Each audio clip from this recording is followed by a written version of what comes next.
good to see so many faces here tonight. Thank you for coming. I'm Andrew Swerdloff. I'm one of the hosts with Zacuto, and we're delighted to have so many people tonight from all different public stakeholding side and private stakeholding side. And this event was primarily brought together to really focus on collaboration and bridge building and taking Santa Monica into the future. And I think we'll hear tonight with some great panelists, all different facets of how we're moving in a great direction. Just real quickly, CALS is a nonprofit. My partners Doug and Jeff are in the audience. And we have been hospitality developers for a very long time. And this year set up our nonprofit, which focuses on preserving and accelerating the development of affordable lodging on California's coastline. And so as part of that, we wanted to kick off a big event. And I was born and raised in LA, and we wanted to figure out which coastal zone would be great to really kick off an event and really create a catalyst event that can spark great change. And I think Santa Monica is that. And for me, the kickoff was really reading the Realignment plan and Oliver's entrance into the city. And I saw a huge change in that plan for the city. But we have a great panel tonight, and we're going to hear more from them. But Mayor is going to kick it off. Well, good evening. I know most of these faces in here. My name is Mayor Lana Negrete. I am the mayor for 24 more hours. And then I hand over the throne to our Mayor Pro Tem tomorrow night. So I'm honored to be here because not only am I on City Council, I'm born and raised here. I'm raising my 2 girls here. I've raised 2 adult girls. And I'm a business owner. We've had our business, Santa Monica Music Center, for 55 years in Santa Monica, and we have had Culver City Music for 18 years. And I say that to say, I know what it's like to work with 2 different cities as a business owner. Tonight, though, I'm going to kick this off by just saying, you know, we are at an inflection point. I think we're at a place right now, I hate to use this term, but you know, you hit rock bottom, and all you can do is go up from there. And we've started already. A lot of what we're doing you may not see right now, although I will say you will see new planted trees. You might notice already if you parked at the parking structure that there's a 5-day power washing cycle. So you might actually be seeing some of it now. But as the next quarter rolls out, you'll start to see a lot more. We're starting off in this realignment plan, not only right-sizing the budget, but we're investing. And I liken it to my music store. You know, if people come in and the walls are empty, there's no guitars on the wall, they leave and they tell everybody that don't shop there's nothing to buy. So we're in that moment of restocking, so to speak. And so as people come back, and as you've shown up here tonight, the message is we're coming back, we're on our way up. And I think this is not something that's just unique to Santa Monica. Every city is trying to figure out how to build their way back across the state of California and quite frankly, across the nation. We have all experienced things that outside of COVID, shoppers, consumers, they're experiencing their days in cities much differently. They might not be frequenting a 30,000 square foot Gap. Instead, they want to come to the Museum of Illusions to take unique photos that their kids can share on TikTok and Instagram. They want to go next door where you can buy items you can only find on TikTok Shop, or they want to go golfing and have, you know, a cocktail that's put in a bathtub. So we're trying to re-envision what it is to come and shop in downtown, and that takes a lot. A lot of our city staff being creative and thinking outside the box. It means cutting red tape for developers and business owners to reimagine spaces. And we have done that work last year, and the realignment plan is embracing that and building on top of it, and really focusing right now in this first part on clean and safe. So you'll notice our streets on the promenade and downtown areas where we're starting, primarily because you have to start somewhere, and that's the heart of the city. And we are continuing to move out, and you'll see all this work across the entire city, but also because the majority of our calls, our homeless calls, our public safety officers are called to the downtown area. So we have had 4 patrol officers. That is now going to 8 to 10 patrol officers. Our homeless liaison team was once 5 days a week, It's now 7 days a week. Internally, our departments are coordinating and they're interconnected now with homeless services. So things are moving faster. You're seeing more boots on the ground. You're seeing people make consistent engagement with unhoused folks on the streets. We also have something that I think we gave it the wrong name. It's called Samo Bridge, but it's basically a sobering up center, much like what San Francisco has. We actually did it first, okay? So we just didn't do a big comms thing about it. We probably should have. We've got 2 trailers in Santa Monica that are off of Main and Pico. And it's a space where our police officers can take folks and say, listen, you can't stay here all night, but I'm gonna take you somewhere and you've got about 48 hours to sober up, maybe take a shower, get some food, some clothes, and we're gonna connect you to permanent services. It's not a shelter, it's a place to connect folks to the next step. Because I think what we've seen for so long is this perception of crime, which really isn't just a perception of crime, because as a business owner, when someone's in front of my doorstep, and whether they're just laying there or using the bathroom or doing drugs, that affects my bottom line. People aren't coming in, bringing their kids for violin lessons if I constantly have folks outside. So it gives police the opportunity, besides the fact that we expanded the sit and lie ordinance, to be able to engage with folks and bring them to that space to say, I might not be able to arrest you because there's laws that are above the policies we make here in Santa Monica. However, I can connect you to services and I can take you somewhere right now to get you there. And it helps that person who might not be in the cognitive state to make that decision there to have some time to do so.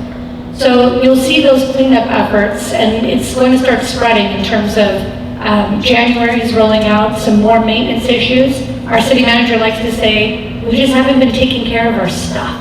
We got to take care of our stuff. And that is true, whether it's filling potholes, we did a whole repaving rollout in the Pico area, and we've planted all these trees. And by the way, like that is something that makes a huge difference because we lost a lot of tree canopy last year over some diseased trees. So these are just the little things because people want to go somewhere where it looks nice. So we're starting with that. And as I said, we are working with our community partners, all of our stakeholders, our business owners, our residents, and those that are coming in and want to do business, those that want to stay in business, and between rolling out support systems, including a concierge program, so that when you come into the city of Santa Monica, you're connected with a person who's going to walk you through every department, as opposed to being pinged around to 15 different people. You'll have one person who's now leading you from the beginning to the end. Outside of that, we had to look at what is going to bring people here. We don't own these buildings. We can make it easier for you to lease your spaces. We can make it more flexible for you to build out spaces. We can even, with our We Are Santa Monica Fund, support certain local business owners to get through the next month to stay in the city. But how are we going to bring people here? One of the ways is the entertainment zone. I saw former Mayor Davis in here. She was a big champion of the entertainment zone. Bringing people out to the promenade and giving them a reason to stay is a big part of it. And one of those is being able to have your alcoholic beverage on the promenade Friday to Sunday between 11 a.m. and 10 p.m. That is to encourage people to come, walk the promenade, enjoy whatever outdoor entertainment you're having at that moment. And it's something unique and different that no one else is doing in Southern California. So we wanted to be the first to roll that out. And already it's been a great, huge success. Between our Christmas lighting the other night, there was thousands of people on the promenade. Between the Major League Baseball event with Dodgers, between everything in between. I know Peter Trent's here. He's been throwing some awesome parties on the promenade. We're reimagining what a space like this can look like. So it's not easy. We are doing our part. We need everyone to do their part. A big part of it is believing in us, investing in us, continuing to choose us. But more importantly, as someone who comes from a comms marketing background, it's telling everyone the right story. Telling everyone the story that's like, hey, we know that where we were before was not a great place. And we know that where we are right now is in this building phase. And we know where we're going is we need to be safe, we need to be clean, we need to bring back the economy by making it inviting to come here. And that means making it inviting for business owners and making it inviting for tourists. And so we are starting on those building platforms now, and we want your input. We want you to tell us if we're doing the right things so we can continue doing it, and we want you to continue to tell us, because I'm sure you will, what we're not doing right. and we've got people from the city who will fix that right away. But that's the kind of 30,000 feet above in terms of what we're doing that matters to you. There's some nitty-gritty stuff internally that you may not see from the outside, but I think what it will mean, people are coming back to work. People are churning and burning in the office much differently. They're collaborating, sharing ideas, which means we move faster as a government. The most frustrating thing for me as a business owner was how slow city government can move sometimes. And we have amazing people in our city staff. We just often don't all work together. And I think a part of it is a lot of people were working from home, so there was a lot of disconnect. And so if we are asking folks to bring back the local economy, it has to start at City Hall. So I know for me, I'm super proud to have been a part of a lot of the work behind this. I'm super proud to continue to give my pointers and my opinions as to how this can be better. And I will continue to be out in the community doing monthly roundtables with local businesses, hanging out with the community and really hearing from the residents, from visitors, and from all of you what we need to do next. So with that, I will turn it over to you because I'm sure you've got some pressing questions. Thank you, Mayor. Go for the next how many hours? Yeah, 24 hours. We'll appreciate that. And I think the realities are there are some big challenges. And today, in terms of the panel, I mean, this is a lot of fun to kind of prepare for this. But we have a lot of people that I think can create great change for the city. And it's been a lot of fun to kind of hear the ideas. And then a big element of this was trying to get the stakeholders together to meet in a room and hash things out and ask real questions. And there's frustrations I know around, because as I was preparing for this, there's definitely a lot of frustrations that are out there. But the reality is it doesn't help us to look backwards. And I think we're at a point now where we can move forward, and there's some very important initiatives coming. And in the next 3 years, there's a lot of big events coming to Los Angeles. So with that, I wanted to allow the panel to introduce themselves. It's definitely a great panel, and towards the end of the panel session, we'll try to leave open questions for about 15 minutes. But if everybody would just start by introducing themselves, that'd be great. I've got the mic, I'll go first. Evening, everybody. My name is Peter James. I'm the Deputy City Manager for the City of Santa Monica.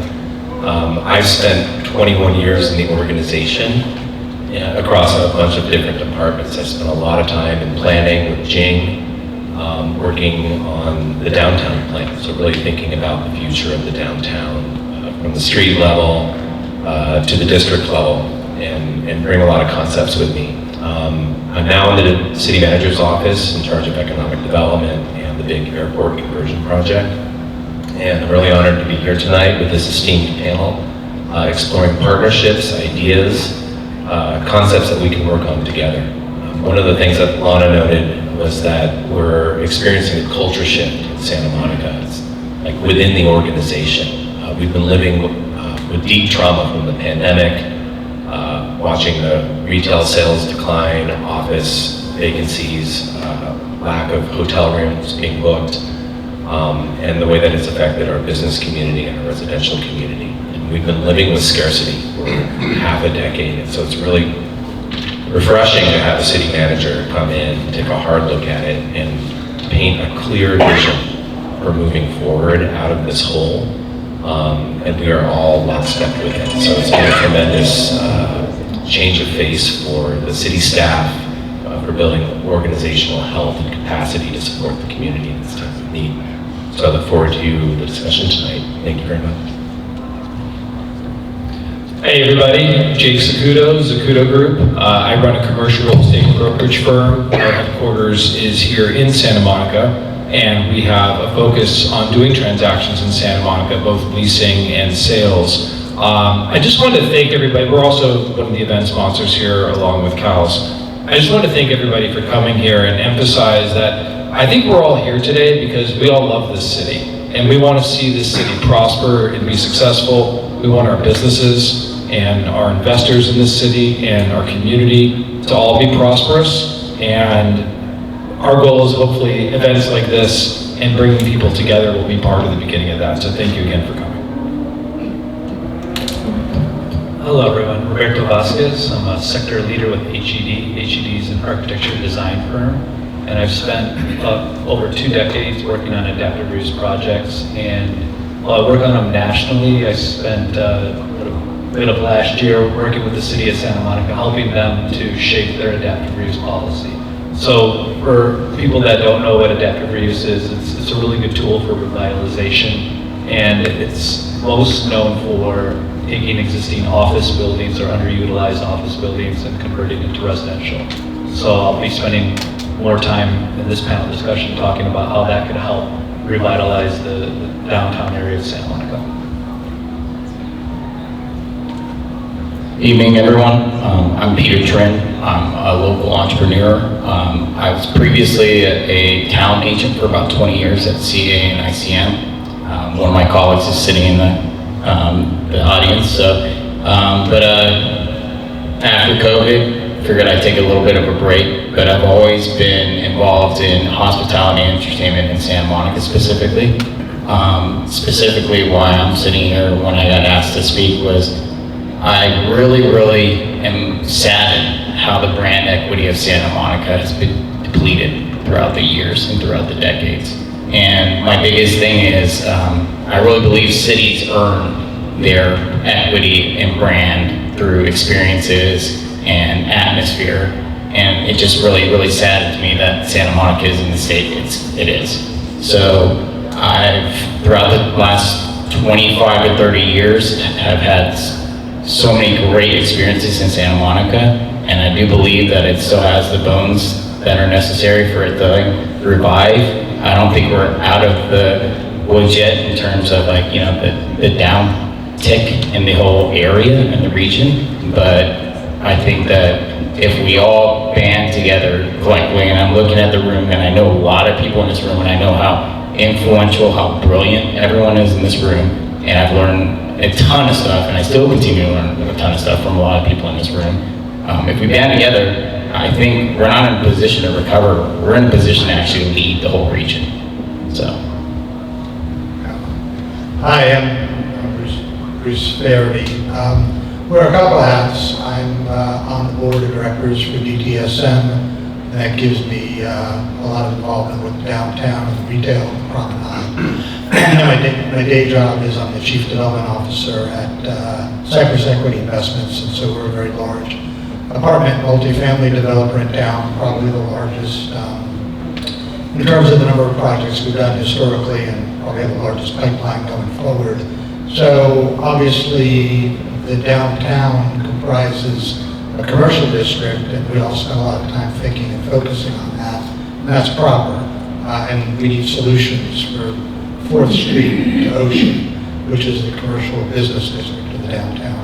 But there's also a residential part of the downtown, 4th Street over Lincoln, where we and others have a lot of properties and sites to build more properties. And that also creates an additional opportunity for Santa Monica between my company and our friendly competitive developers. There's about 4,000 to 5,000 new residents who can come to the downtown with all of our projects, both in the downtown and some of the boulevards. And that can be a real game changer. And yeah, we're doing affordable housing, which is very necessary, but there's also often a stigma to market rate housing. It's called luxury housing. What it really is new housing, which new housing is the most expensive housing.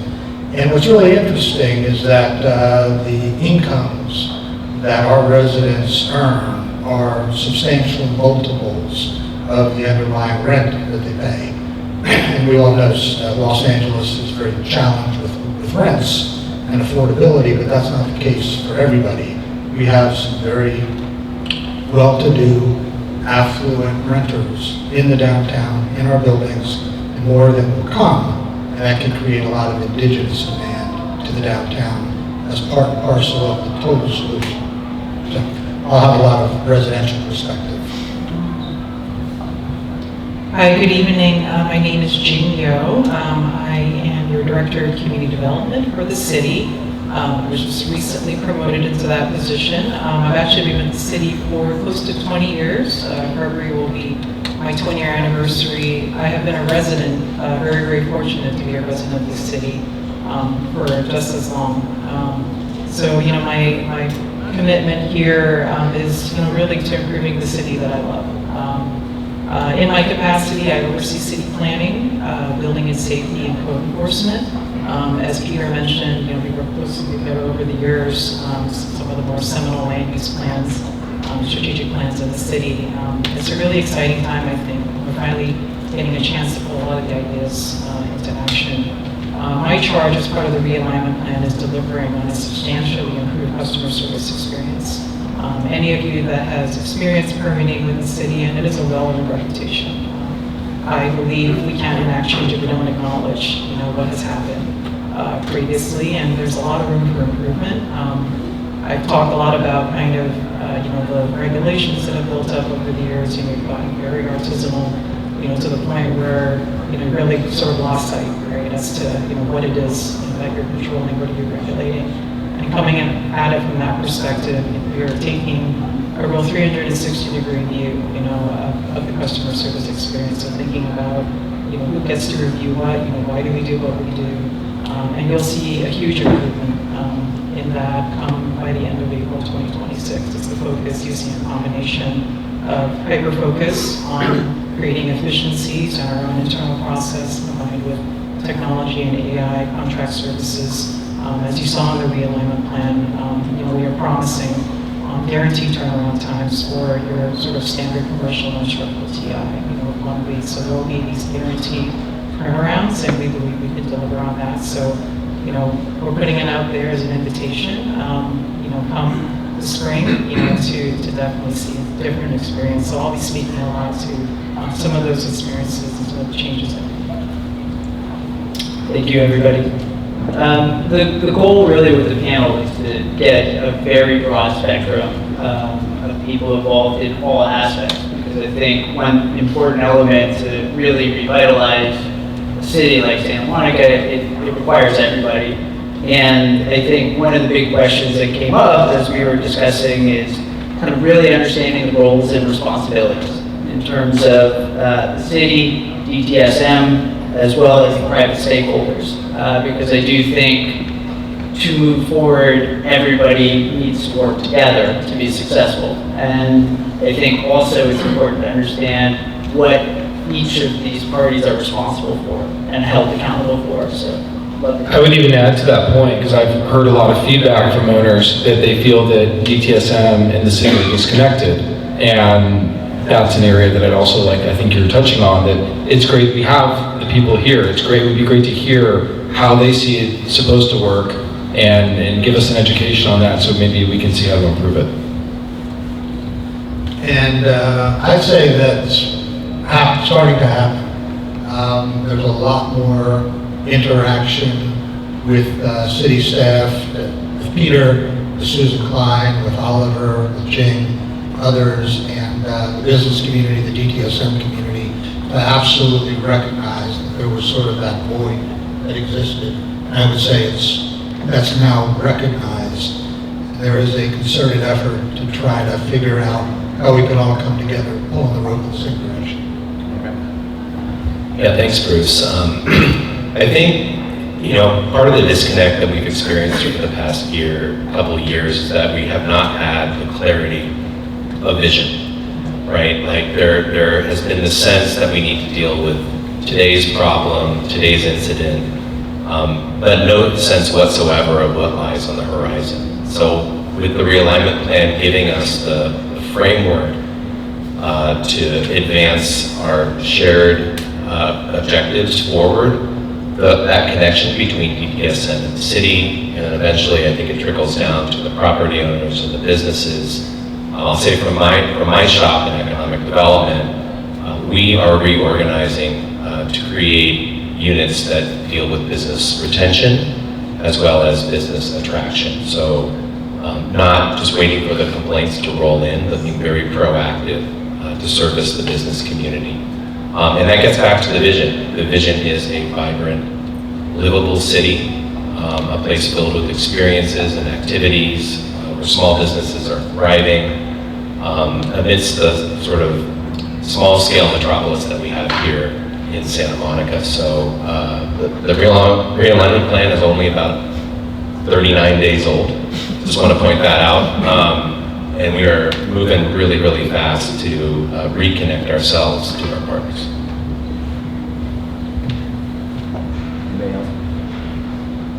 Peter, anything on the business side in terms of what you think private stakeholders in terms of their roles in the revitalization of the city? Just not to confuse like Peter and Peter, right? Right. Remember, he's the Peter of Santa Monica. I'm the other Peter of Santa Monica, right? So I joke around because like Peter like took some time off and he came back, and like he's the Peter of Santa Monica. So I just like just to go back on all this, I think that one of the biggest things is fragmentation. Like everyone, and I love the fact that Peter J, you just talked about strategy. At the end of the day, there's a clear strategy. But the issue is like, it's not just downtown Santa Monica and the city to execute the strategy. It has to be everyone. And the reality is, if not, it's not everyone from, you know, the restaurant owners to, you know, the museum owners to the real estate developers to, you know, the strategists or to like the policymakers, etc. You're just going to spend all this money.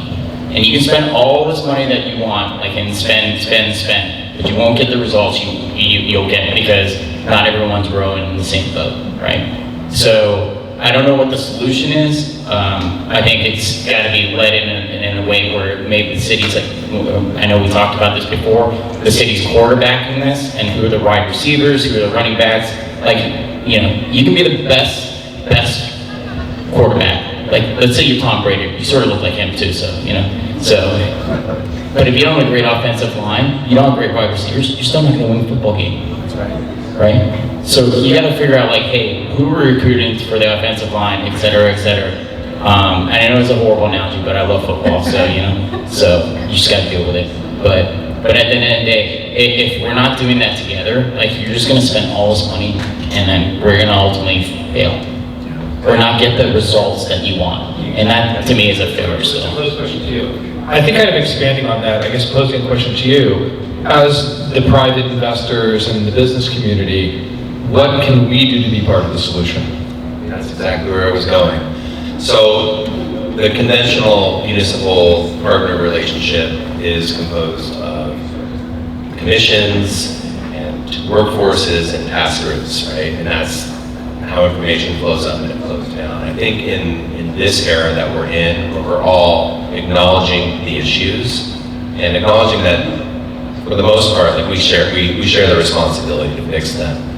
I think we need to rethink the way that we form our relationships away from this very structured, like city top down, to more like we need to form advisory groups, business councils, your round table on steroids, and collectively begin to make decisions together. From that descends a variety of tools that we can make at our disposal. We can set up small development corporations where we can pool our resources so that we can spend money more quickly and nimbly than the city can through its own procurement processes. We could have immediate feedback loops where we're testing ideas and deploying them into the street or into our businesses.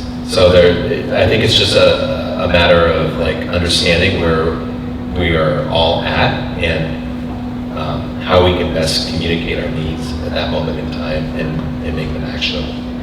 And I think that kind of feedback and seeing the city actually reach out to business groups to help influence decisions is definitely, should be part of the solution, because in the private sector, that's how we get things done. There's a lot of developers in this room, when they're building projects, they consult brokers. They want to know, is what I'm building here leasable? Am I going to be able to get the rents that I'm trying to target? And I think now seeing the city take that same approach with policy could be powerful. Yeah, we've definitely enacted that approach, you know, over the years, but I think it's taken time, like stumbling to figure out, like, wow, you know, this sort of top-down approach doesn't work at all, and a recognition that there are things that government does well, and there's things that we really, really don't do well. We don't know what the heck we're doing. And you really need, you know, someone to come in and like give us the slap on the head and be like, stop doing that. Right? And I think that's when I say, you know, we can regulate, we can create rules, but we need feedback on how to do that in a way that makes sense, and then sort of get out of the way. And I think that's just being given the freedom to do that and being able to actually engage in a conversation to make sure that, all the different partners come with their core strengths, right, to create this partnership is really something that we're looking forward to. Thanks, Jing. I think moving into... Could I just add? Yeah, go ahead. So, a lot of this conversation so far has been about process, the understanding that process needs to improve massively. I think everybody's hearing that there's a recognition that that's the case. And there's also a way to do that and a commitment to do that. And then we sort of get to, okay, if there's a good process in place, what are our goals? And maybe, and this is the part where, at least for me, I wanted this to be a very interactive session tonight. Everybody here is a stakeholder of one manner, shape, or form. Your opinions are every bit as valid, if not more so, than mine and the other folks on the panel. And so I would like this to be interactive, and I'd like to hear your thoughts as well. Maybe a couple ways, and I don't need to jump ahead, but and maybe just put a couple things on the table. But what some of us between the city and the business community have been talking about is, starting with the promenade, there's really a couple things that we've identified. Number one is the need to make some physical changes to make the promenade physically more attractive and appealing. And that's everything from, taking out water fountains that don't work at Wilshire and the promenade. The dinosaurs are lovely, but it probably served their purpose. And we have sort of a non-inviting promenade for people who want to come and hang out. The analogy I use is Palisades Village. The green in Palisades Village was a congregation point for that community, and I think it was a big part of making Palisades Village as successful as it was. The promenade has nothing like that, but a lot of the business owners that I've spoken with think that that's a big need, and so we're starting to talk about doing stuff like that. And so that's the physical part of the promenade. And then then there's the vibe part of the promenade. What can we offer different than Palisades Village, the Grove, Century City Mall, all those sort of places? And I think we have the real ability to offer a far better vibe. Santa Monica is a cool place, even though a lot of people might not think that's the case today. And it has the ability to really harvest, I think, a sense of we're a beachfront community. It's beautiful there. And we should be able to create attractions and events. And this is where I'm really going, is there's an understanding that we need to activate the downtown and the promenade to a far greater extent than has happened in the past. So we have an improved physical place for people to come, and then maybe we have real events, and a lot of them. We have an art festival, we have a music festival, we have many of them. And I'd love your thoughts about all this stuff. So that with this new place we're going to create physically, the vibe is there to attract people who want to see it come. So I just wanted to put at least those couple of thoughts on the table to the extent that they're the source of some future, stimulating some discussion.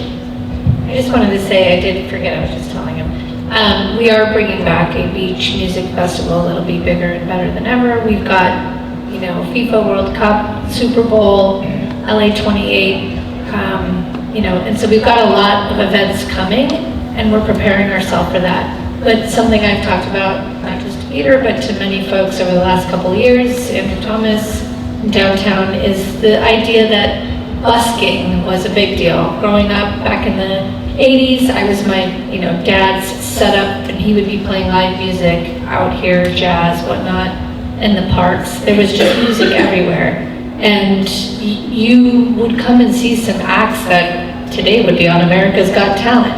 And now, I don't know that that's the case. But I think we can get back there. And I think using the Centennial Route 66 song competition is an opportunity to do something I've been talking about called SMQT, Santa Monica's Got Talent. We put a stage up there, and we start promoting people coming in here. coming down from other places even to perform. And I think we can bring back a level of competition and performance that would attract people from coming here.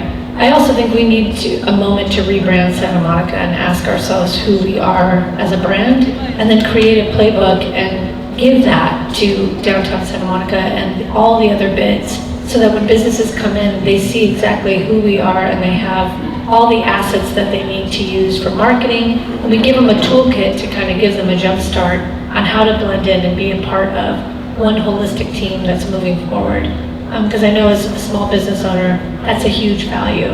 In Culver City, 15 years ago, when the city invested in refacing a part of Washington Boulevard, that was a big choice as to why my father and I decided to open in that location, because they were investing in this small part of Culver City and we wanted to be a part of it.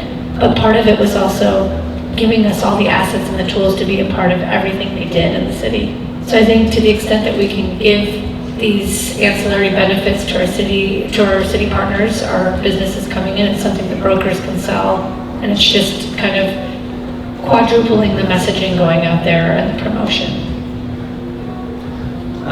Okay. I just wanted to touch on something because Bruce brought up creating vibe. And I actually think for retail and for businesses to thrive in the promenade in downtown Santa Monica, recreating vibe is pretty important, big deal. You got to make it a place that you want to hang out. And look, we can dance around the homelessness issue, but it's one of the biggest parts of the issue, because I would love to see big, beautiful green lawns and being able to watch my kids roll around and play, but not next to homeless people that are going to kill the vibe. So I know the city's doing a lot. I know you're limited in how much you can do. And by the way, I have to give the city kudos. I've been a business owner here for several years. I've seen it at its worst. It's way better. You guys are definitely making improvements. But for us to have a thriving promenade, it's got to go a lot further. Talk to us about what's being done in that department. Thanks for the intro. So the realignment plan has allocated significant resources to public safety to address the issue that you just raised. And I'll just throw out some stats, and then we can wrap it into a narrative. But essentially what we're doing is we're doubling the police presence in the downtown. Lana kind of went over all of this, but I'll just be a little bit more specific. We're doubling the downtown service unit, and we're activating the help team 7 days a week starting at 5 a.m. Those help team members, they make first contact, provide resources, and encourage people to move along. That's just the first step. We're bringing along additional public safety officers as force multipliers for our downtown service unit. And then on the crime impact team, we're also adding additional officers to deal with crimes in progress. On the city attorney side, we've added lawyers so that more of those citations turn into convictions, and those people are moved out of Santa Monica.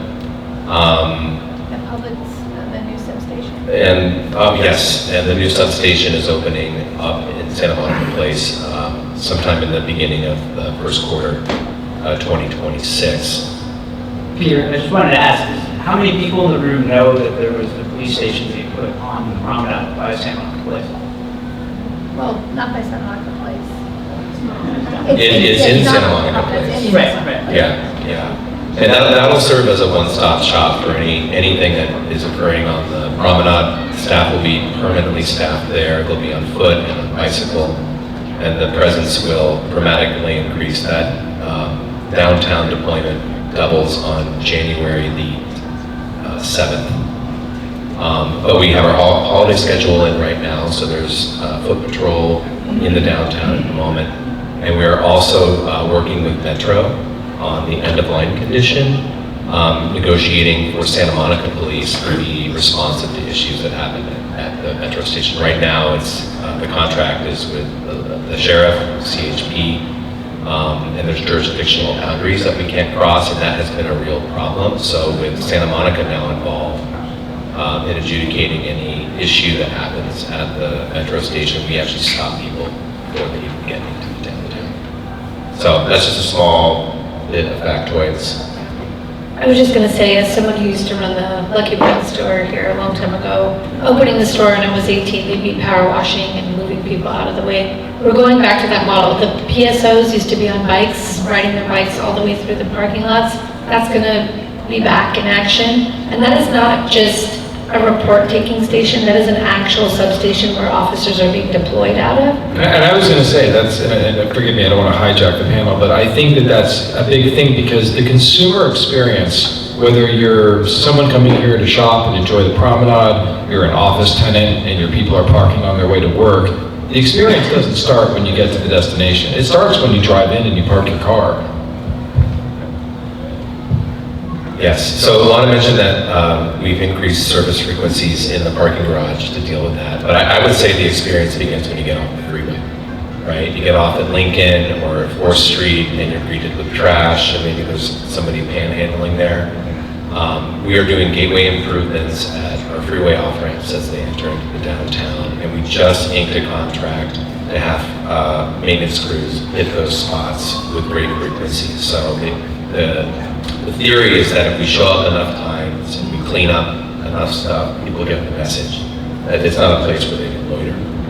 One final thing that I forgot to mention, and it's a big one, is that the city is currently looking to relocate the sandwich shop, which is a big magnet for the unhoused population, providing resources and shelter. Being located in the downtown, it draws a lot of folks to our borders. And so we are actively looking around for a new location, possibly a new model of deployment so that that attractive nuisance leaves downtown forever. Maybe I'll add one more thing, which is another thought with the promenade that some of us have been kicking around, is there might be a way to, through a lease structure or licensing structure, sort of put the control of the promenade in private hands, not public hands. And there's a big difference in terms of our ability to interdict antisocial behavior when this is a public street and our First Amendment rights. That changes like it does in Palisades Village and Grove if it becomes, under different control. And so that's something that we're also talking about. Peter, I mean, Jake, to your earlier comment about green spaces, it's just going to be inviting to, but I mean, I think that's part and parcel of the entire discussion about is there a way it gets to, the ability to interdict people who are walking down the street just yelling. We obviously have First Amendment rights with some of our performers. We probably would like to have them be performing. We have no ability to stop that. And so there might be the ability to take better control of the environment without that means. Appreciate you sharing that, Bruce. Yeah, I think, look, we need to activate the promenade. And I think one key element of this is we have existing buildings, and adaptive reuse is extremely challenging. To convert space takes a lot of different parties involved. And one reason I wanted Roberto on the panel and Jing as well is, what are things that are happening to allow for the repositioning of some of these assets? Because I look forward to hearing from some of the owners tonight, but my general feeling is some of these buildings are antiquated. They are not moving to where modern retail is going. And also there's a traffic issue as well. But I'll go first and hand it off to Jing. So, as I mentioned earlier, the City of Santa Monica recently completed their adaptive reuse ordinance, and it's a very good ordinance. Jing and I were talking about it earlier. And I'm coming from the private sector, and so just when we think of adaptive reuse, we think about existing buildings. But if we look around the promenade, well, how do you take these existing buildings and convert them? And so the City of Santa Monica, with some private input through a working group, understood that. And so they really created a permissive adaptive reuse ordinance that as long as you don't trigger demolition, which means as long as you don't demolish the entire building, you keep a few facades, then you can unlock all of the benefits to adaptive reuse. And one of the biggest benefits to taking, say, a 1 or 2 story retail building and converting it to new residential is it's by right. So there's no room for appeal. So that really removes that risk and uncertainty. Furthermore, since it's a low-rise building, we wanted to incentivize that by allowing you to build up to 2 floors up top. So there's that, and then we question the city. Well, is that going to be enough? And they went even further. And so, while inclusionary housing is very important, they also understood that they wanted a real economic recovery tool. And so they removed any mandate for inclusionary housing. So really let the market decide, what type of affordability is required. So those are things that, Bruce can talk about in terms of, is that going to help make it financially viable? And then lastly, I just wanted to add that they removed certain impact fees. So they're really trying to spur new development. They understand that adding, say, a mixed-use component to the promenade or downtown is really going to help create more of a vibrant, resilient downtown. Yes, everything we've discussed earlier is very important, and we need all that tourism, but also when it's down, entertainment's down, how can we have a strong local economy? And, at least I believe fundamentally, that's when you have more of a downtown that's for the local residents. So I'm going to hand that to Jing to build up. Thanks, Roberto. I really appreciate the partnership on that ordinance. So as Roberto was saying, the adaptive reuse ordinance, if you're not aware of it, was really created as a counterbalance to a lot of the sort of, tear down and build, a lot of housing actually in the city, of different sizes and what have you, providing sort of another pathway for reuse of buildings. There's no interest in redevelopment. We had heard this in outreach to different property owners. Is there any other way that I can make better use of what I already have? I'm not interested in tearing it down, but I just want to make it better. And I think what we discovered through this process and a technical advisory group from people who do this work, it is tremendously expensive to adaptively reuse the building. And so this was really an example of the city being like, what, the broader goal here, to get back to that point of like, what are we trying to achieve? If we want people to reuse the buildings, we can't put a whole bunch of bells and whistles, on it. You really need to kind of just create a pathway, a reasonable pathway to get there and to encourage it. So it's one that's created. I think that we've gotten a little bit of interest, but that is one of the available tools to reuse existing buildings. I think then we paired that with huge amounts of flexibility. If you're not aware, a lot of experimentation in terms of regulation on this promenade area, including 2nd and 4th Street. If you are a building owner, you can pretty much any use is allowed. There really isn't much, I think I sort of took the perspective we should just delete the zoning code, like for this, there's no point in having it because, when you have the amount of vacancies that you're seeing, right, let's just experiment and let it go. So you see that with signage, with being able to pair that with alcohol service. There's a tremendous amount of ability to create and innovate with existing spaces on the promenade. So, that's something that we would invite, that creativity and innovation. And, in this case, we're just creating kind of the foundation for that and create a more permissive environment than has historically been there. So if you've owned property on the promenade for a long time, if you've worked here a long time, everything you remember, it is extremely different in terms of what you can do today. Thanks, Jing. And I want to stress that when I was talking to Jing, like part of this collaboration process is we want to hear from everybody. And so we want everybody to share what their thoughts and feelings are related to the adaptive reuse. The buy right ordinance, I commend Santa Monica for doing that. I mean, there's not a lot of cities that did this years ago to allow for more use types on the promenade. And so that's a great start. But again, I think Jing and the city want feedback from everybody.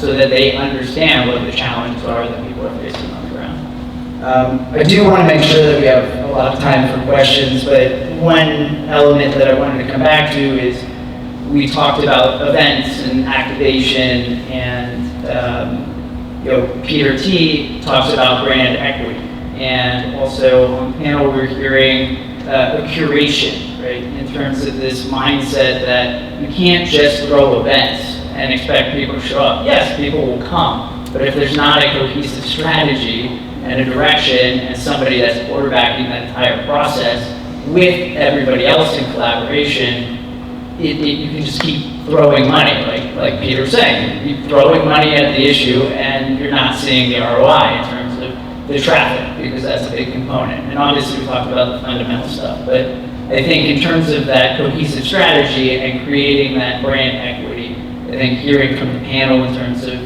the city's involvement in that, DTSM's involvement in that, hearing from Peter T as well on that. Go ahead. Did you want to go first? I am Peter T. Well, can I just adjust the conversation, because I feel like, it's great that the city's doing all these things. My understanding, and I just want to understand this, at a later point, what are the KPIs that the city's looking towards that show that this is going to be successful, right? You can spend all this money and everything, and it's okay, you can make the streets cleaner and all that stuff. Those are nice, qualitative attributes. What are the quantitative attributes that we can actually hone down? And then we can share it to brokers, we can share it to business owners, we can share. So is it sales tax revenue? Is it pedestrian traffic? Is it a comparison? Something we have all this technology, and the tech is reviving the world right now. The AI boom is crazy. Why not embrace that and look at those data sets and say hey, this week we tried this. It didn't work. It's okay if it didn't work, right? We were trying, right? But this worked, so let's lean more into this, and let's all do this as a strategy. And it goes back to my whole point. We're just throwing events to throw events, right? And at the end of the day, we don't have KPIs that we're all aligned on and say, oh, hey, that is a great KPI. We spent this much in marketing. We got this much as, the CPM rate or whatever, right? You can use basic things and let's hire that company again because they look like pros and they may disrupt the business model. Because we don't do that and we're just oh, okay, that person historically has done that, it's gonna work out. Then we're just spending money and we have no strategy over, we have a strategy, but then the strategy's not in sync. And my biggest thing is I go back to this whole thing on brand equity. I feel like something needs to be refreshed, right? So whether it's downtown Santa Monica or something needs refreshed so I can use that to start from 0 or start from 1, 2 or whatever and go to 10, right? And after you get that, you're okay, great, that's a great KPI, and maybe downtown Santa Monica is bigger, and it is more involved with other bids, other organizations, and that goes back again to my whole thing on fragmentation. We're a small city. We have a huge budget, small city, but I can tell you every single conversation that I have with certain people, I feel like we're operating in silos, right? We're running in the same direction, but the strategy is sort of aligned, but not completely aligned, and we're fragmented. And if we don't solve it and say, hey, and I think it's the city, saying hey, this is our programming for the month. It looks like we're having 2 of the same. I'm gonna give an example. Why I don't understand why we have several Dia de los Muertos. I'm not calling it out for the various different organizations because I'm on the peer board, and I was on the downtown Santa Monica board, but why can't it be one big one?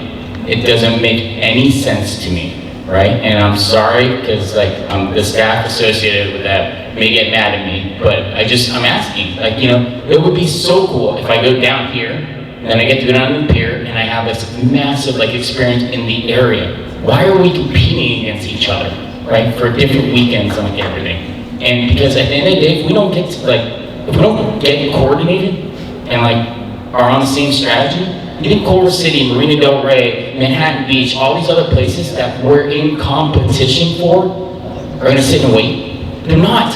They're not going to sit and wait. They're just going to keep transcending past us. Peter, I was going to say, thank you for bringing that up. In my day job, because many of you may not realize that being on council is a part-time job, this is what I do is events. I work with social private membership clubs. One of the biggest ones that I've been with for over a dozen years is Soho House, and I've been working on Coachella for over a decade. And I can tell you that one of the first things when we rolled out the entertainment zone was I said, we should have a QR at every restaurant. When you want to take your alcoholic beverage out, you scan it. That QR code captures simple, basic information, demographic information, as well as capturing their email, so that now downtown Santa Monica can inform this person of other events. More importantly, 15 minutes before the entertainment zones ends, it texts them where to dispose of their cup, and then you have Uber, Lyft, the pedicabs pay to be on there so that they can use it straight from there to get a safe ride home. These are ways that then you generate that money to produce actual music acts and events, and you actually have people back to vying for having spots on the promenade. But that same concept could be used to also capture from each event what the sales tax was, right? So you have the folks who are doing it, if you get a drink at Casa Martin and you want your second one to come out, you scan. Maybe they also follow Casa Martin on Instagram and they get $5 off their next drink. But more importantly, at the end of the event, they can actually say whether or not they saw revenue, because right now it's all anecdotal and people have differences of opinions. But you're absolutely right in terms of like spreading out all the events. That goes back to the calendaring that I think we are starting to do now. We're going to have a calendar where you can see exactly what all the events are. We can hone those things down. I know at RAD, I was on the committee, we worked together. We disbanded it because I think the realignment plan came in with Oliver, and we're going to relook at how we do that. But it was about exactly that. I personally have met with Arnold Schwarzenegger to bring back something on 4th of July. I worked on SLS. I helped produce that butterfly boxing event. These are all things that we are now putting on as consistent events that people know every year this is an event that is happening on this date. So you know that you come to Santa Monica every 4th of July because you start in the morning with the parade and you end with the strongman competition on the pier or whatever it is. Same thing for any other holidays. So I'm hopeful that as we continue to cohesively work together internally and really redefine everybody's jobs, we are looking at events from that strategic position of not just sort of like giving out permits for everything, but giving a framework and saying, here's the calendar of events. We're making it easier for you to do it, but also we're creating an opportunity for everyone to communicate about the events they're having, so there isn't this overlap, and instead, people are maybe riding the coattails positively on the event that's happening. So my analogy is in the movie business, right, there's a competitive release schedule, right? So when a movie slates out like a specific weekend, other movie studios look at the schedule and like, why would we compete against that weekend when we know that that's happening, right? So all the movie studios sit and talk. This happens, just so you know. Some movie studios don't care, and they'll go like, screw you, I'm still doing it, right? And they either win or like split the pot, et cetera, or some of them get smart and they're like, hey, that's an action movie. We're gonna counter program with a rom-com because it's a different demographic, right? So I don't understand, like, this is like what I think, like these are things strategy-wise we need to be thinking collectively as a city in order for us to actually succeed. Because like I said, like, at the end of the day, like, I believe this, and there's other components to it, but brand equity on cities is through experiences and atmosphere. And the city gets cool as a result of those two main components. There's other components, obviously, the clean and safe, et cetera, are subcomponents to experiences and atmosphere. But I think that if we don't focus on like things like this, we're just going to spend a ton of money. And I said this like when we all chatted, like privately when we said we were doing this panel, you can spend all this money, doesn't mean it's gonna be cool. I think also since you're on the Downtown Santa Monica board, I was at Casa Martin and there was that dance thing happening and it was right in front of Casa Martin and it was poorly planned in the sense, no offense, that they weren't communicated to. So people got up and left because they couldn't hear the baseball game and watch it.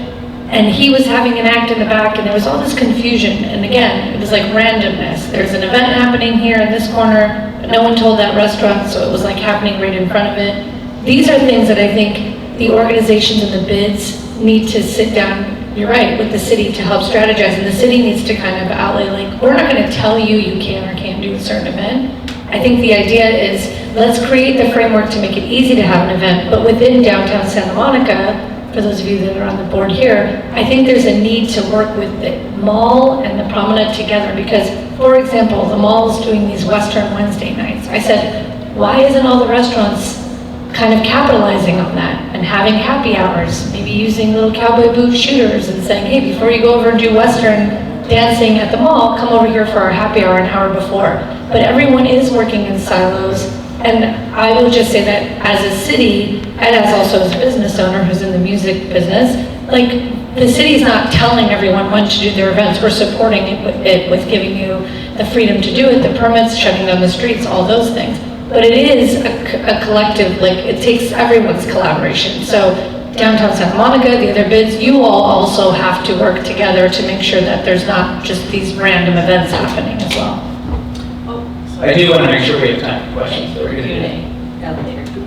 No, I wanted to, yeah, go ahead. If you don't mind, because we're with Santa Monica Place, so the activations things is obviously really important to us.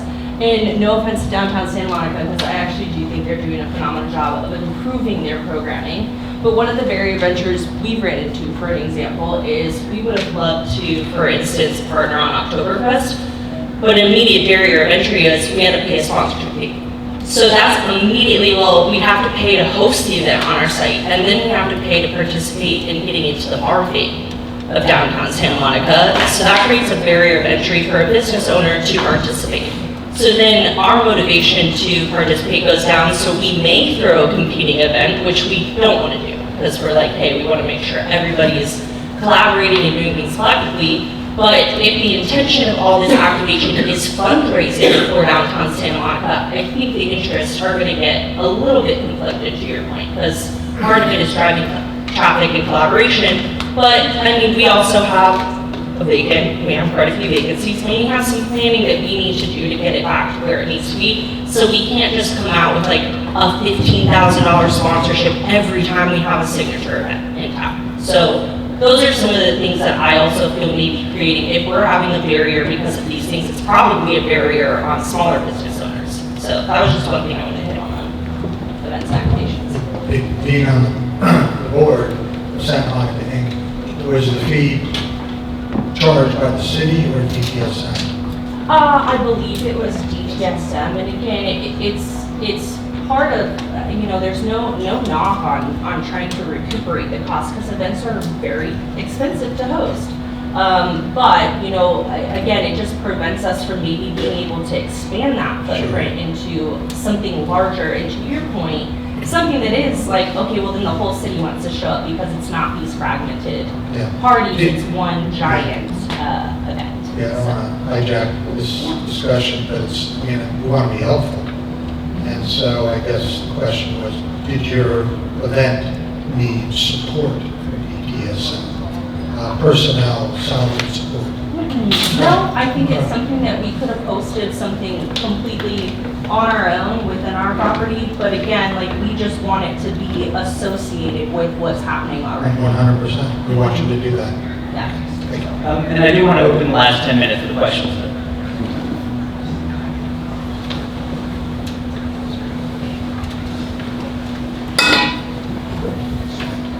Hello everyone. I am a property owner, several properties in the city of Santa Monica. And throughout the years, I own it for the past 20 years. And throughout the years, all my tenants, they've been complaining and they moved out of my properties because of the homelessness. And as late as last Friday, I just learned another business on just Lincoln Boulevard between Santa Monica and Broadway, and they say they're going to, once the lease is over next year, because of the homelessness issue, they're gonna leave the city. And I've been hearing about all the plans, alcohol, serving extra hours for alcohol on the street. But I haven't heard one solution for homelessness in this city. And you're just pushing them down the road, you tell them that you just ask them to leave. What is the permanent solution? It's been going on for decades in this city, and that is what has destroyed the city. I'll just say, I know briefly we went over this, so just to be really specific, and then I'm going to pass it over if there's more to add to it. The Homeless Liaison Program was a program that was only running about 40 hours a week. And so that wasn't enough. That has now been increased to start at 5 a.m. and it's 7 days a week.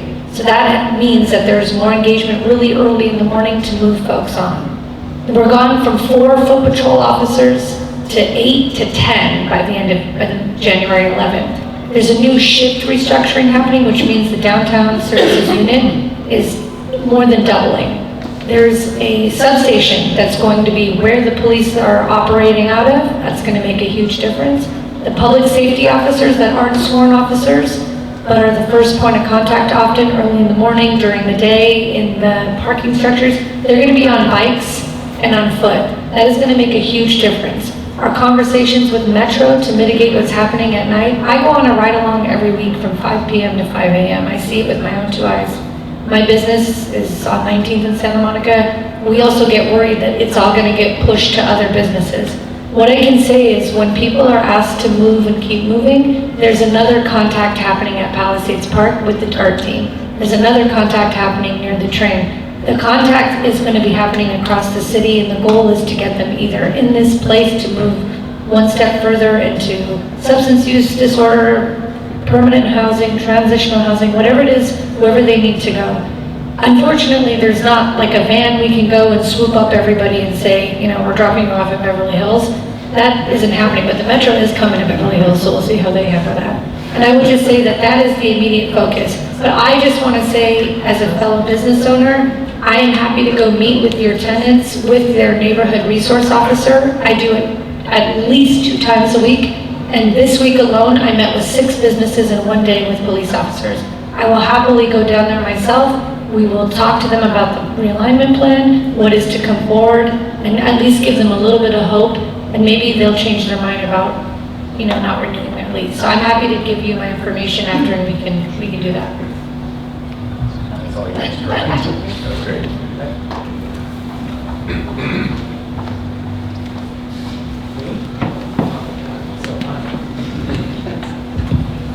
All right, I got a curveball for you.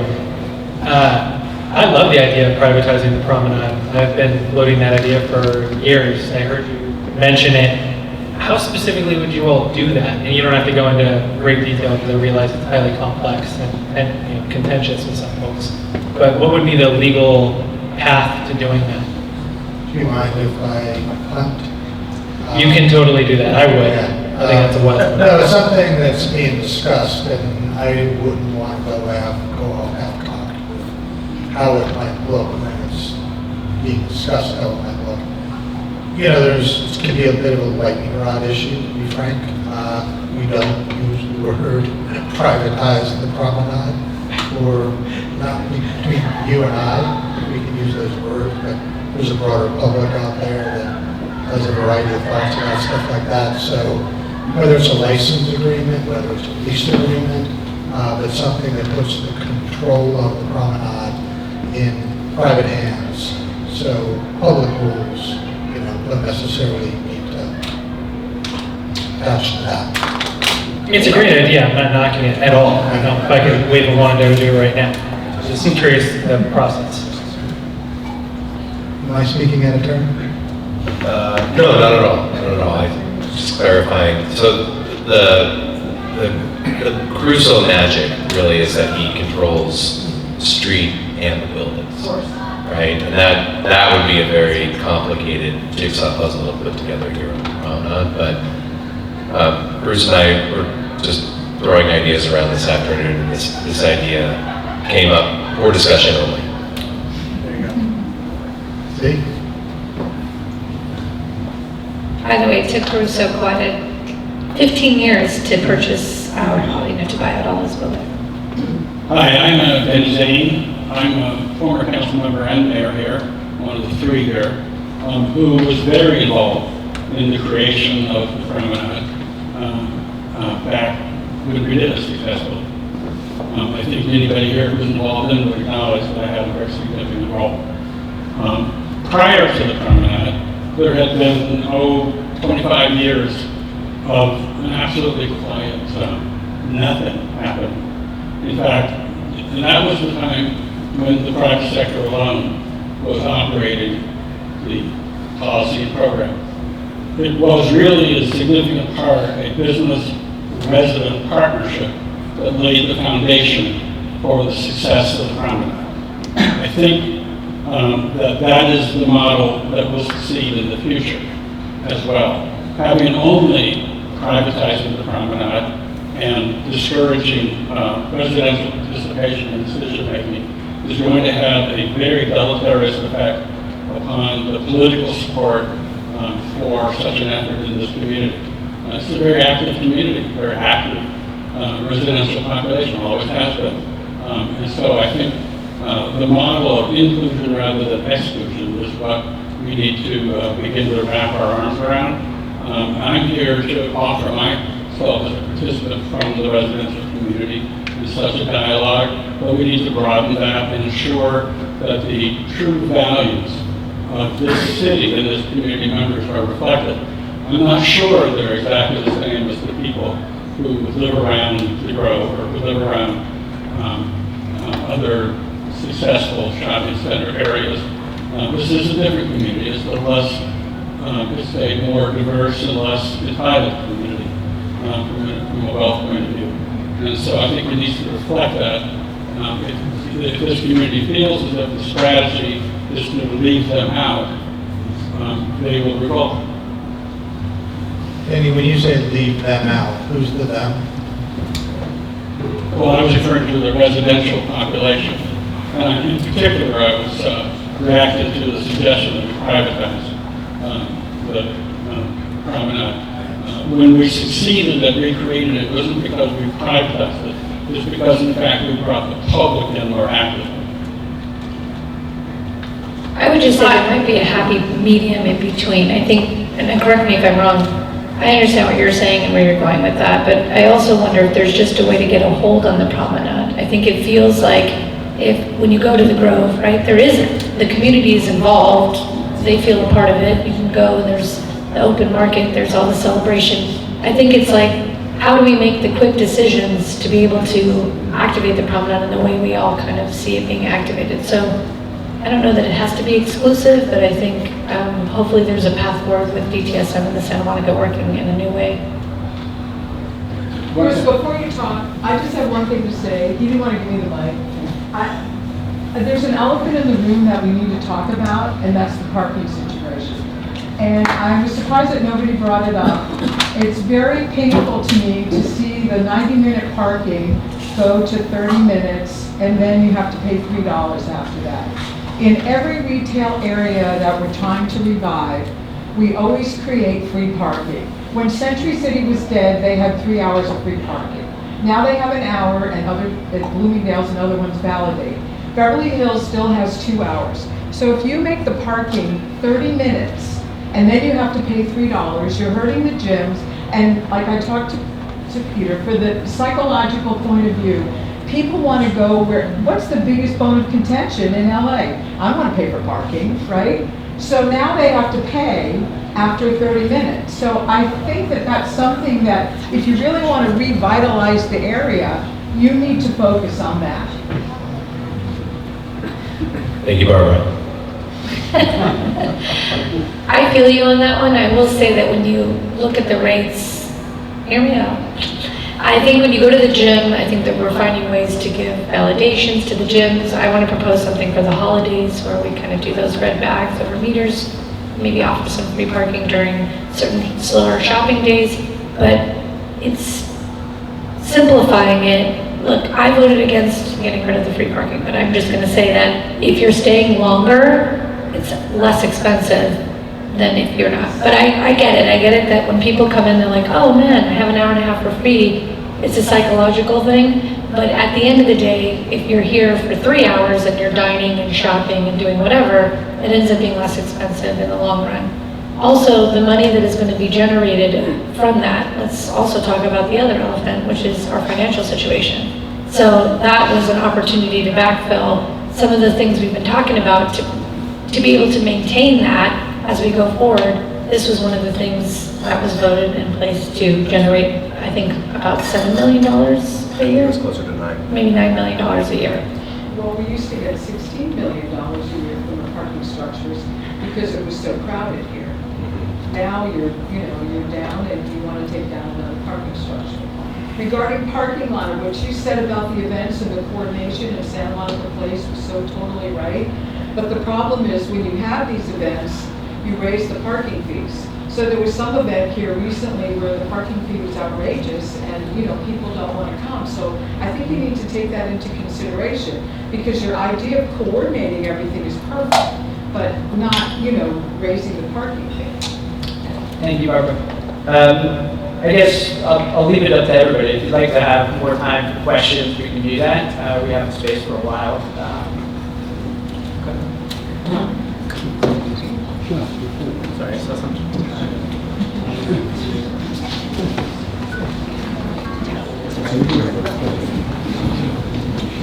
Hi, thank you all. I'm Tracy Quinn. I'm the CEO of Heal the Bay. We're a nonprofit based here in Santa Monica. We just celebrated our 40th anniversary. We're headquartered just a few blocks away. We also run the aquarium underneath the Santa Monica Pier. First, I wanted to thank you all for being here, for sharing information. I just wanted to ask a little bit more about the vibes you're going for when we're talking about entertainment atmosphere. You know, we're at a little bit of a crossroads with Heal the Bay. You know, we have been working with the city for a long time. We were really interested in building a new aquarium on top of the Santa Monica Pier and offered $50 million gift to the city, and we're met with a lot of resistance on what that could look like. And now our headquarters lease is up, and we're considering leaving the city altogether. I mean, I guess I'm kind of curious, what are the vibes that you're going for? I think, you know, is it the more late night drinking, or is there also an interest in sort of the family-friendly resources for the community, and what kind of opportunities might be available that are somewhat equivalent to what you were thinking about for the businesses in the community? Well, I might not be able to answer your question wholly, but I think at its base, what we're going for is relevancy. You know, like I've been at least 5 meetings over the past 24 hours where the subject of is Santa Monica cool or not has come up. And I think being cool would be cool. But really, we want to be relevant, you know, and we want to be competitive. And we want to cater to families, and we want to cater to late night. We kind of want to just step into a new era for Santa Monica. Because we experienced rock bottom, right? And we tried a bunch of things during the pandemic to pull us out. The park was a lifeline that we threw out, but it became a way of life. And so I think we're looking for small miracles like that can redefine how we use this incredible space that we all cohabitate in. You know, the palm trees, the bluffs, the beach, it's just a really special setting. And so I think the work in front of us is actually answering your question. It's like trying to figure out what are the multiple answers for what Santa Monica wants to be. And to that end, you know, the city and for DTSM's knowledge and for Peter T's, like the city is bringing on a cultural strategist to help us figure that out, and to help us coordinate, tie together the disparate pieces that right now are functioning in fragmentation. And it would be a real shame if Heal the Bay left Santa Monica. It's been your home forever, and you're part of our DNA. So whatever we can do to help you stay, just get in touch, please. Could I also weigh in? Making this family-friendly and attractive to families is absolutely top of the agenda for everybody that I interact with. You know, there's a lot of hours in the day to do business. There's stuff to be done at night, there's stuff to be done at dinner time, there's stuff to be done during the day. Those are all different things. And we should have an ability to accommodate all of those things. But very much specifically, family-friendly gets talked about a lot these days. Can I just throw this out there really quickly then? Heal the Bay is seeking new office space, so if there are any building owners in here who want to come seek me out after this ends, I'm available. And I just want to say, I think there was a missed opportunity when you and I met through Rodney, which is like my other life at Soho. You know, I went to that event, but had he not invited me, I would not have known about it as an elected official. And I say that to you not as criticism, but as a message to everybody here. You know, it's hard to know how to get involved, but as elected officials at least, and maybe even some city staff, like, you know, there's 90,000 residents, there's I don't know how many businesses, you guys probably have that number. And so we just need to know, like, reach out. Look on the city website, reach out to all your council members, show up to a council meeting if you can, try to get a meeting on the books, join whatever bids you can. That's how we can have a relationship, because meeting you in person, like I've had my kids' birthday parties there multiple times over the years, and I just went to the event on the pier where we lit stuff up. You need to be in Santa Monica. We need to have that partnership, and I think we just missed an opportunity. We're like estranged boyfriend, girlfriends, whatever. just need to get back into the room, you know what I'm saying? So we need to get romantic again with Heal the Bay.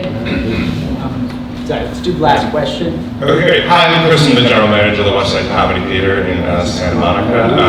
We have I really respond well to what you were saying from downtown. I forget which Peter was saying it, but about creating like a hang-in, creating a vibe, and creating businesses that people come back to frequently. And I think that like what we specialize in is kind of community building at the West Side Comedy Theater, because it's, in addition to being a comedy club, it's a training center for classes and improv, stand-up, and sketch.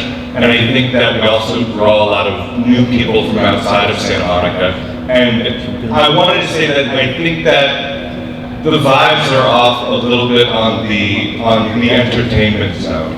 I think that the entertainment zone, and it's interesting that you said like our goal is relevancy. Like it's an underwhelming response as a small business owner. And we've been here 16 years, and while we do not offer to build an aquarium, we are also considering leaving because our lease is up and we pay Santa Monica rents, but it just doesn't, I think relevancy is like a really low bar for what we should be trying to achieve.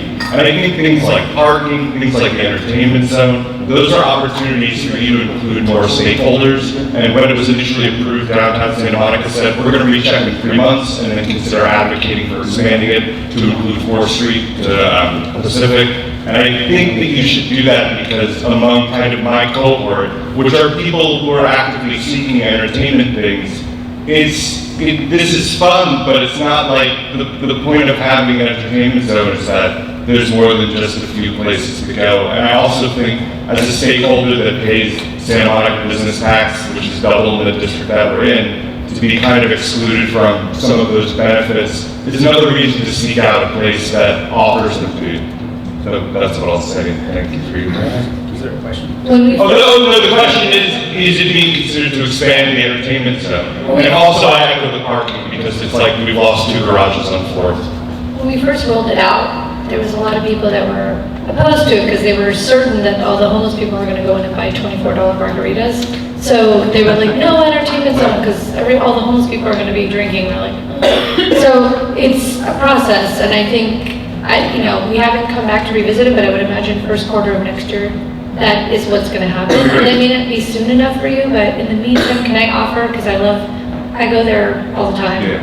I think we can do better at helping promoting your businesses between our city, our economic development team, Jennifer Taylor, Sure. and making sure we highlight you. Like these are things, again, reach out to me, I will set that up. Albin's in the room. We've done some great things where we'll do videos and highlight you and have events at your place.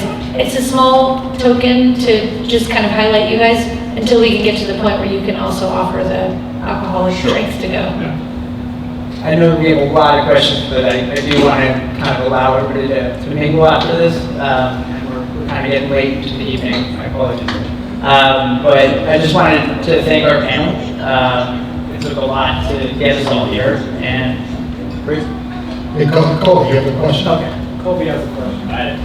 Go ahead, Colby. You had your hand up. Thanks. Of course. First, love this town and appreciate all you guys, so thank you for all the work. I think my question is, where do things stand with the county? It feels like there's a lot of county policy that negatively impacts Santa Monica has for several years that you can't control.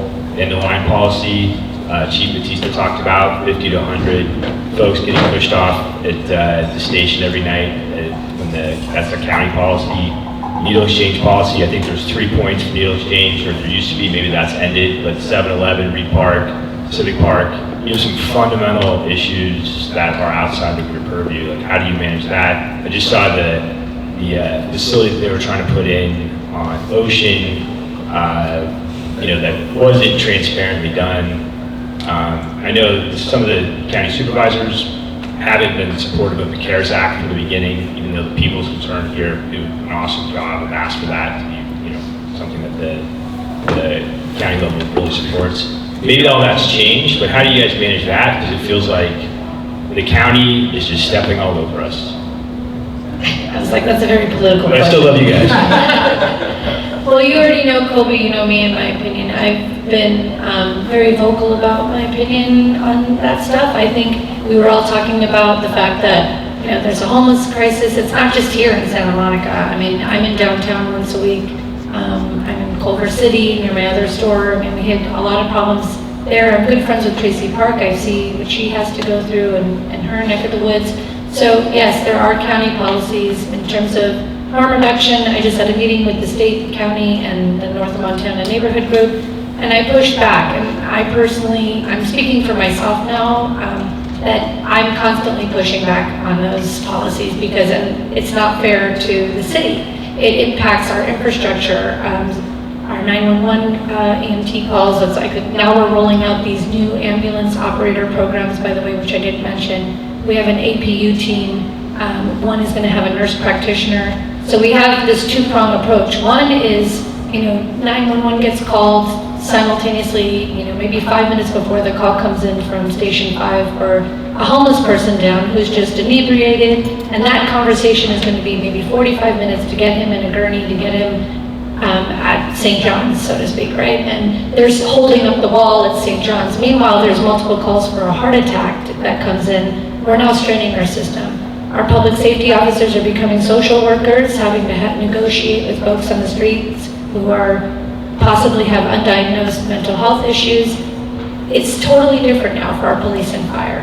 And so we have now created all these different types of programs just to respond to that when there could be additional assistance from our county. Now, people in this room may believe in harm reduction. This is a personal opinion. I think, when there was a time when hepatitis was rampant or HIV, handing out clean needles might have made sense. I personally think people are dying from fentanyl overdoses and drug addiction and being on the streets. And Barbara Ferrer says that was a tool. I said, when are we going to put that tool back in the toolbox? Because you are hammering a nail with the screwdriver right now, and it doesn't make sense. And I just said that on the call the other night. I will continue to fight to push that back. I think the federal government has cut some funding, and so it's probably going to cut a lot of that. They say they're only out in our parks a week, an hour a week at this point. The problem is we don't know when they're out in our parks.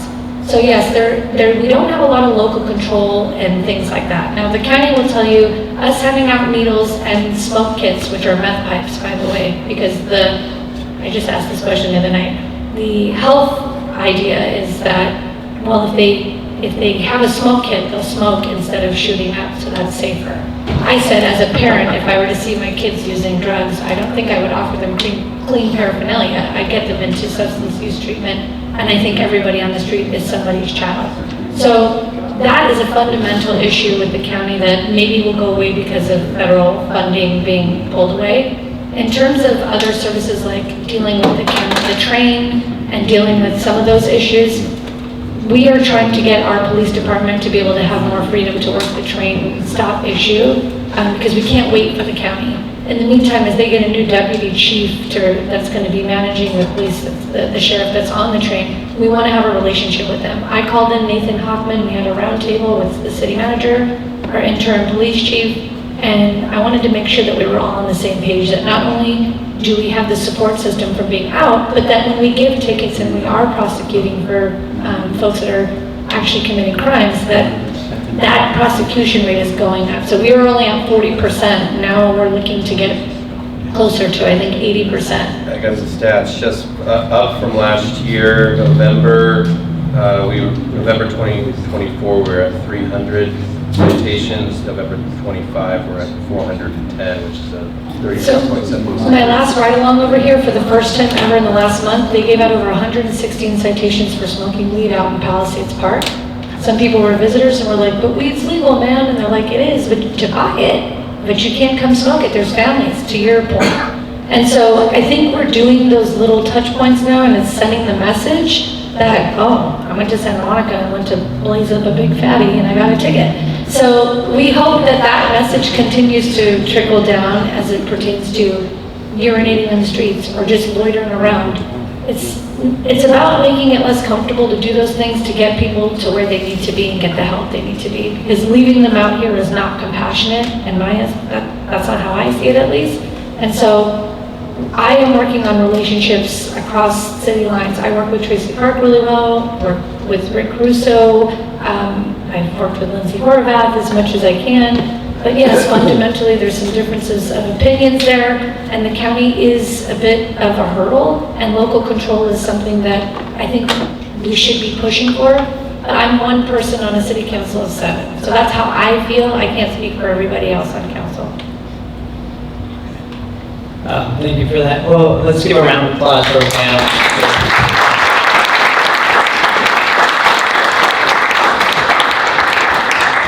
And this was part 1. So obviously a lot of opinions in the room, a lot of issues in the room, solutions as well. And part 2 is really about bringing in a lot of the innovators, creatives, private equity, venture capital, portfolio companies together along with the city, along with private stakeholders to really bring in all of the individuals and companies that are needed to transform downtown.